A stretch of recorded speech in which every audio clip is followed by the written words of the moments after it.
d'abord. Papa dit au revoir. Il est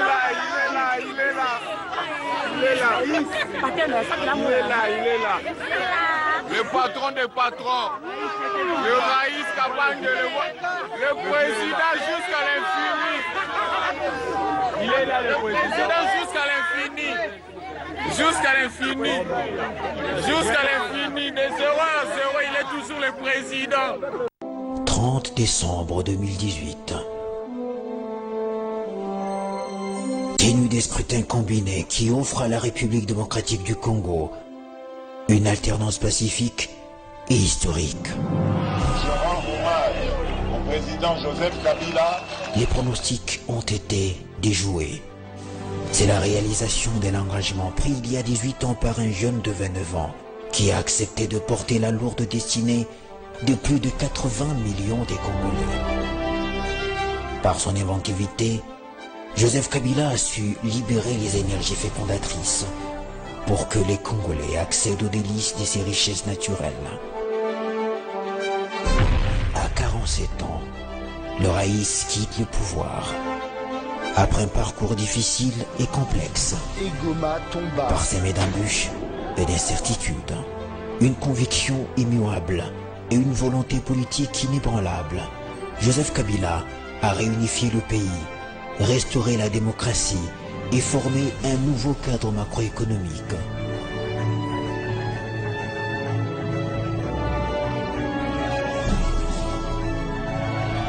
Il a posé les bases de la reconstruction du pays. Il a dit la fin. Moi, je suis combattant de l'UDPS. Je témoigne pour Raïs. Ce film décrit les faits et gestes, les actes et paroles d'un homme qui incarne tout un mystère. Joseph Kabila, une autre manière d'agir et de présider. Le président va toujours garder son calme habituel. Contre vents et marées, il avance et déjoue les calculs. La discrétion demeure une culture pratiquée à l'ombre de son père, Musée Laurent Désiré Kabila. Avec sa voix douce, entrecoupée parfois d'un sourire difficile à interpréter, Kabila Kabange aura été un homme à la personnalité écrasante. Bilan politique et économique, avenir personnel, vie de citoyen et de père de famille, opposition, rôle de l'Église, relation avec la communauté internationale et avec la Chine.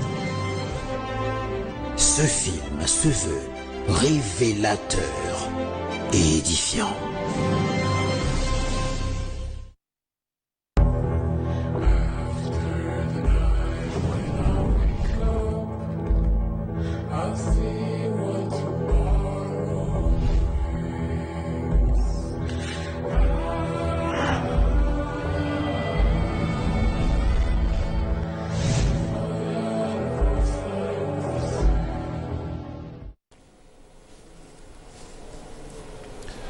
Bonjour, welcome sur Welcome TV. Nous sommes ici en direct à la télévision en Angleterre. Que Dieu vous bénisse. C'est là, Bouti, comme on a information et puis les débuts. Bon, on a qui quitte Nabiso et dimanche passé à l'église Aise à Digue. Que Dieu bénisse son serviteur. Que Dieu bénisse toute personne au bazar qui en a. Alors, on dit moi, tout le monde, papa, Nazul Kanzimbo, Chalamwana, à celle qui président Nabiso honoré, Ngabon, Kobangate Nazarango, Ochela yo. Yango bolanda nzembo wana oyo chala mwana asenelaki biso président honoré bon si mana ozongela bino after this chanson. Il a un silence qui parle et qui dit tout. Étoile brillante ya mboka eyalwa mituna bampaka oza solution ya mitungisi na biso. Miso na biso nyoso etali direction na yo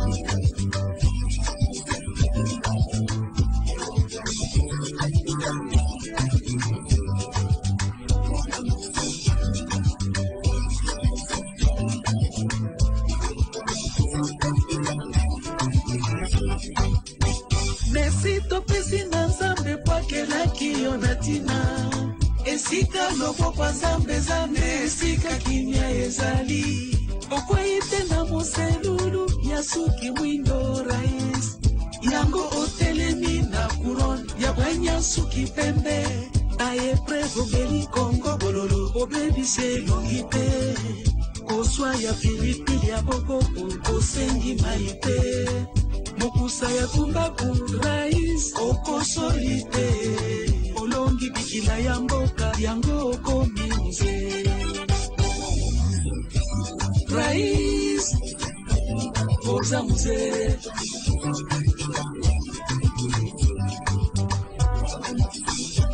rais oza mzee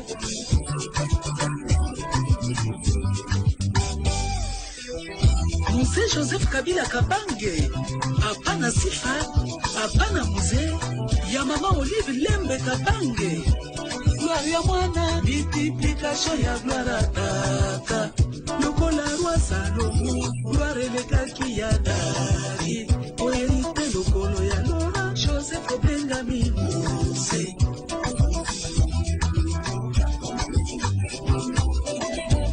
Oza loko kwa menizie oya salikiti rais oya sangisi mangomba ebele na kati ya mboka oza mokonzi ya yambo oya pesi nzela ya tendance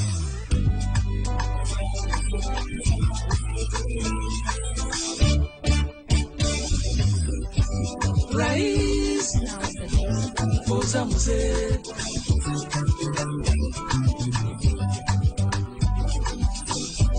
rais oza mzee tolérance na yo nde leson ya démocratie gardien du temple pour la paix jamais trahi le Congo grand défenseur ya l'intérêt ya bakongolais protecteur ya limite mboka na ye preuve à maturité au mérite manto ya eli lokola Élysée rais au mérite elamba ya Kimuse rais oza mzee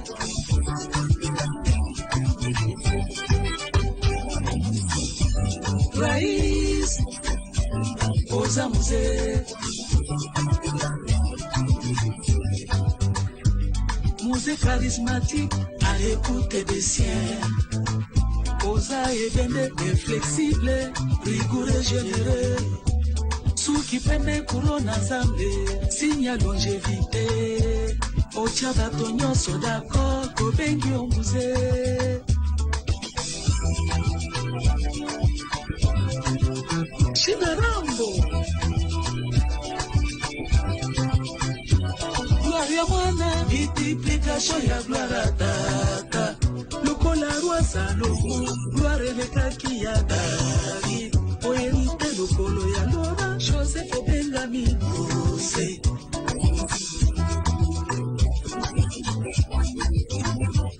oza loko kwa menizie oya salikiti rais oya sangisi mangomba ebele na kati ya mboka oza mokonzi ya yambo oya pesi nzela ya tendance Welcome basi, welcome TV moni nzembo ya obasela ki président na honoraire ya sika ndeko asenga ki yangwana na sibo sepeli nango eza nango lisumu te eza nzembo basali président. Alors ndangina la sabino image moko ya Augustin Kabuya azali secrétaire général ya IDPS, bon, si je ne me trompe pas pour bataille IDPS ba yebi poste nae a cadre ya IDPS malobo ya lobaki bomo na pe maloba oyo ndeko nani alobaki tipo ex gouverneur ya Katanga non ya, bon ya Kasai pardon awa alobaki concernant le président honoraire nabiso président Kabila bon c'est mana ozonga la bino. OK, princesse Kuldi per reportage.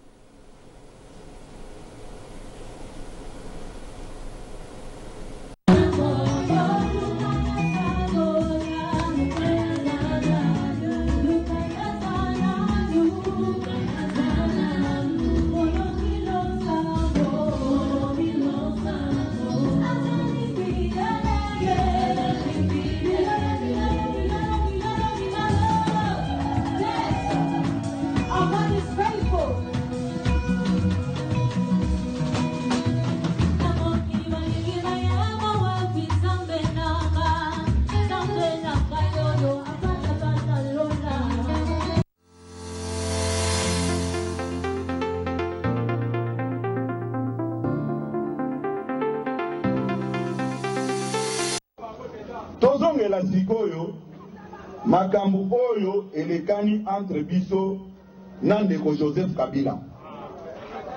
Nana Koeb Sabino Boy, j'assume ce que j'ai dit devant l'opinion tant nationale qu'internationale. Kabila est sérieux. Je vais vous le démontrer. Kabila, avant de quitter le pouvoir, a tali quelle est la formation politique sérieuse oyo et bundi bitumba oyo sans koya na butu ko zombongo epananga. A tali à lobby que c'est dit de peste.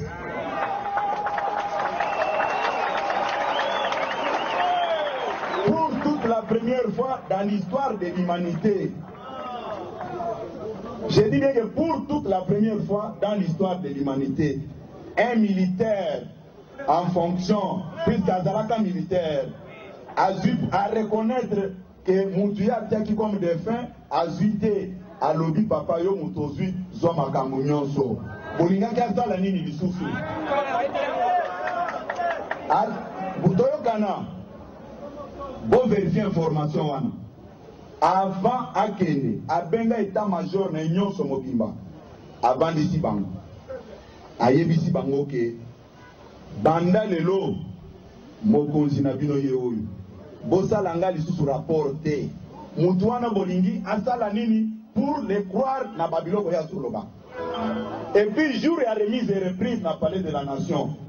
Asili si naye il est sorti seul à côté na mutu naye accueilli. Biso tozabana ya Nzambe. Ça c'est la main de Dieu qui est en train d'agir.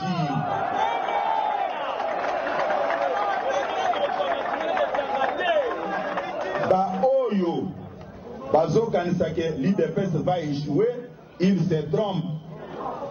Po ndeko na biso oyo akei akena lipamboli na biso bandeko na ye. Ndeko Félix akotikala ko échouer ata mukolo moko.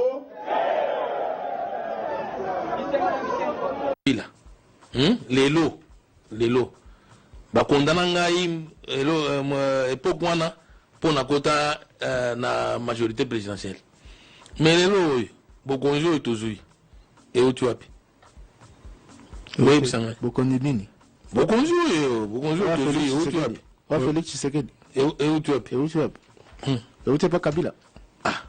Hein? Tata. Euti pas peuple, euti pas Kabila. Peuple te. Peuple a poni. Oui. Mais ce qui a zalaté. Pression au bateau ya Union africaine basala. Ba publier résultat te Cour suprême publier résultat te il faut bureau nana s'imposer à l'oba Cour suprême a publié kaka. Kabila te. Nana kay pas Kabila te. Biso yo soke Kabila nde to moni clair. Il faut tous à la peine à reconnaissance. To moni clair likolo na yepe. Donc ngai nakotaka Nikoso, bangope baye kokota pe, bakutana na ye, bayokani. Bonjour, welcome back to Welcome TV. Nasi bomoni ndenge Augustin Kabuya lobby. Commentaire vraiment ya wasala ezalité. Mais ce que j'ai aimé oya lobby et tikenga à lobby le président Kabila avant de partir. Donc cela veut dire andima ki akende. Atali na classe politique nyonso a luki a lobby classe politique nini o yaki epa na ngai ko senga mbongo na butute amoni keza IDPS yango aponi Félix Tshisekedi. Ça c'est un cadre de l'IDPS oyo azoloba. Donc andimi que le président Kabila a choisi pour la ndenge wana. Moi je suis pasteur na ebité so na ko loba su ndenge nini na ebité so na ko expliquer bino ndenge nini.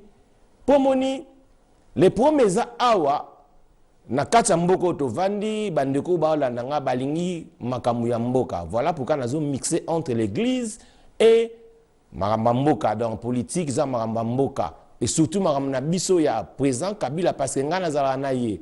De loi nazala na ye nazala nga simple nazala ka batu musu to monde nazala teva mutu mususu akoza la vandi azilo kolonaye a cheboye azolo ba avec fierté. Azu ako sala ndenga lingi ako kanga nepe maboko ako sala ndenga lingi menga naza calme malgré nazala naye nazolo babo parce que les jaloux vont maigrir la Bible nous dit, ayez les sentiments qui étaient en Jésus-Christ. Et ça qu'on obligé biso, croyant, chrétien, tout. C'est une obligation. Où la Bible, et ça qu'on obligé biso, tous en a sentiment où ils qui na Jésus-Christ. Jésus-Christ avait quel sentiment? Est-ce que Jésus-Christ avait qui na sentiment? Yagoyina batu. Est-ce que Jésus-Christ avait qui na sentiment? Yagolobama bea batu. Est-ce que Jésus-Christ avait des sentiments où yagoyeba ko put batu down? Non. Moi, étant que pasteur, na yébike, tous en a sentiment à Jésus-Christ, lui qui était Dieu. La Bible nous dit, il s'est humilié lui-même en devenant semblable au kola biso bato ya mokili. Alléluia. Jésus-Christ avait plein d'amour, plein de bonté, donc riche en bonté. Si on a étant que pasteur, il faut un amour wana. Na ba ko linkondima ba konzi ya mboka na biso, na ba ko supporter bango, na ba ko lakisa bango.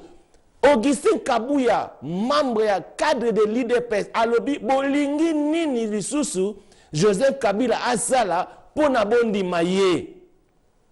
Alléluia. Asa nini mwana batu. Alobi yemoko Augustin Kabila la kisi bino alobi donc et salamana nouté. Ça ce n'est pas ma parole, c'est la parole d'Augustin Kabuya, cadre de l'IDPS. Alobi salamana nouté na mokili, un militaire. Atika bukonzi na ye kaka boye na pété et puis a pisse un repas civil. Alléluia. Ngana ofungola bino parce que lebi kelem si batu musubala bakeote mais pas ça zo kota makamonde nazolo bango ngana mandaté. Donc tellement que na mandaté donc balobi que nous continuer ce que j'ai fait na ko stopper pour d'ailleurs un champion à stoparaté. Yo so mona champion à Katalikam. Moi, je suis champion. Nabotama champion, nakola champion. Si on a stoppé le et surtout, moi, j'ai déjà grâce. Que continuer de faire ce que tu fais. Moi, je rappelle grâce. Il y a un président, ça n'a pas l'effort. Et ça n'a pas l'effort, parce que c'est normal. Ça n'a pas l'effort. Siko yo est-ce que yo batwasi ba lobela yo ndingo zana pour nini o motema mabe le kiyo motema li kundwe le kiyo moi siko yo ngane za ba musuba yinanga po ndena lo bangwa tedi makenga lo banga pasta tangu TV bandaka ezaki lokwa neti mutasimbi kisi tellement tout le monde va au tala yango et ça les jalousie parce que un Congolais a na TV idée ke wapi donc Kabila ka pesi mbongo molanga la kutu rien moni dans balinga Congolais progresser té siko lokola siko Congolais za motema mabenga inde nazo kodi sabino bozala ka motema malamu boye bakango makambo ya politique etambolaka na bonzambe parce que notre Dieu la Bible dit que c'est un Dieu désarmé na bandeli nzambe na biso ali nzambe ya armée. Moi quand je parle de la politique de notre pays, ce n'est pas un péché. Bon, que passer à Zokota Makambo, ne passer une fois quota pour montrer na Batouba Yeba que oh bango bakasereza bongote. Aujourd'hui les autres Batouba Koufati. Na kalezala kaso iba bomi mutu ne baba ba oboma ceux qui chauffe bon Batouba on a ko riposter pour na bango na bango. So ba bomi Kabila bomi mais c'est pourquoi bazolo batte que c'est Félix qui tue. Pourquoi parce que ça qui na likamu ya diabolisation et kotaki. Oh Félix, c'est que tu pas comprendre que le président Kabila a beaucoup souffert. Na on a chance à ozanaye. Na on a chance à yoka koloba. Donc moi nangana a beaucoup souffert. Et le long de awa, comme battu belé, baloba langa passe tika koloba. Ngana lobi que champion a tika ate.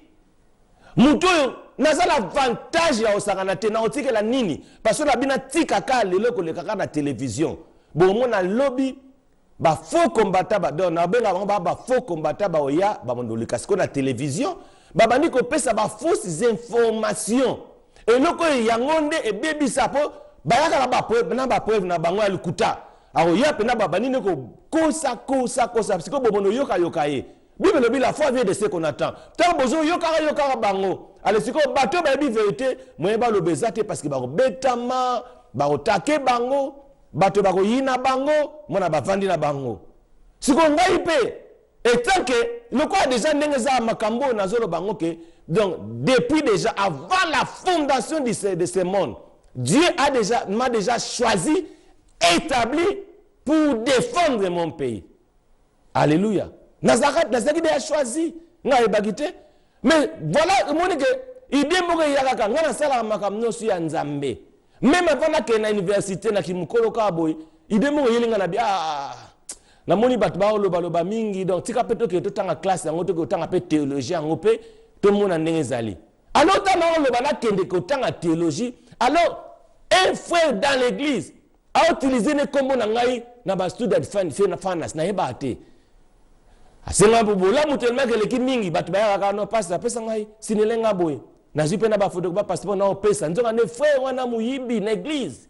Azwiba kamunanga ake alia na student fanas aliaki ana liboso alinga siko peta nzamba tini ngai na kene otanga na kene bo mais yo oliaka nga mais non ngate na landela mais balinga opesa nga kombo ya frère ngote mais na ko comprendre mais elle ko katana. Alléluia. Donc na sala makamno su ndenge nzamba tindaka. Donc soki bena vanda na nga do frère wana ngalia na mbula la na student fanas na tela ki muyibi ya ba congolais même dans l'église. Voilà pourquoi ndenge bible zo talisa biso ezako obligé biso toza na sentiment o ezaki na Yesu, sentiment ya bolingo, sentiment ya malamu. Ngana zero bana bino na lingika na fungola ka batu ba yeba ke président Kabila azara mutu malamu et puis communauté internationale ba yeba kazala kana batu na ye, c'est ça. Et puis mon kilipe ba yeba ke ce n'est pas pour l'argent que j'ai fait ça parce que moi mais parce que makambo salara ba futela ngana ngombongo ngana kuna te. Ngale problème zake si conscience c'est cela que comme bongo parce que awa bino mongo ba spectateur bolinga biso ba passer toté até to ki do te rabino bo boyi si comme kama mboka yango nazo parler bino na ba vérité nazo sabino na ba raison. Voilà pourquoi je ne peux pas laisser parce que na boyi batu ba ya na masolo ya lukuta na boyi batu ba ya na ba diffamation oyo ya kokosaka makambo pona président na biso honoré. Bozo kabino mo ba adversaire na ye bato ba finga ki ye bato ba benga ki tiyo ye car ba mo ba lobi ke no foto ndimaka car ba mo ba lobi ke asala lisusu nini pona bondima ye yango la ndeko ko yina no ngate o sumu kano pour rien ko za no pe contre ngate o sumu kano pour rien. Je suis simple, humble de nature. Nesi bino ba poser mutu sa ko za vandi azuma ko la tomboli akangi maboko aza fier parce que les peut-être ba niveau ya komi yo ko komate nga zala nga simple na ko mutu nyoso Yesu kutu nzambe azala simple biso na ko lata to koma ko lata simple kaka pona nini na betsa mutu di bakute pona bima mutu msa koko kime bis à cause ya biema ya o passer ndenga lateli passer alata ngilingeli passer a kalinga suki eza ngo péché te mais mutako kima pe église. Alors tous qu'on se contrôler même comportement na biso to tambola malamu to ko batute to ko zwa basi pe ya batute o landanga na makamwana o tikala ko zwa ngai te. Alléluia. Yango na lingika to za na bolingo esprit moko ya bolingo to lingana les uns les autres. Tu vas aimer ton prochain comme toi-même. Et la Bible ajoute aimez même vos ennemis. Si ko yoko ine ennemi na yo alors na komina ngana suka molanda bana biso ya dig ndemba yembaka alors lobby tozana kitu na biso na aise à partir ya 14h30 jusqu'à 17h boya ebele near station ezali Arlington and Hayes. God bless you. See you after this song. Thank you. Bye bye.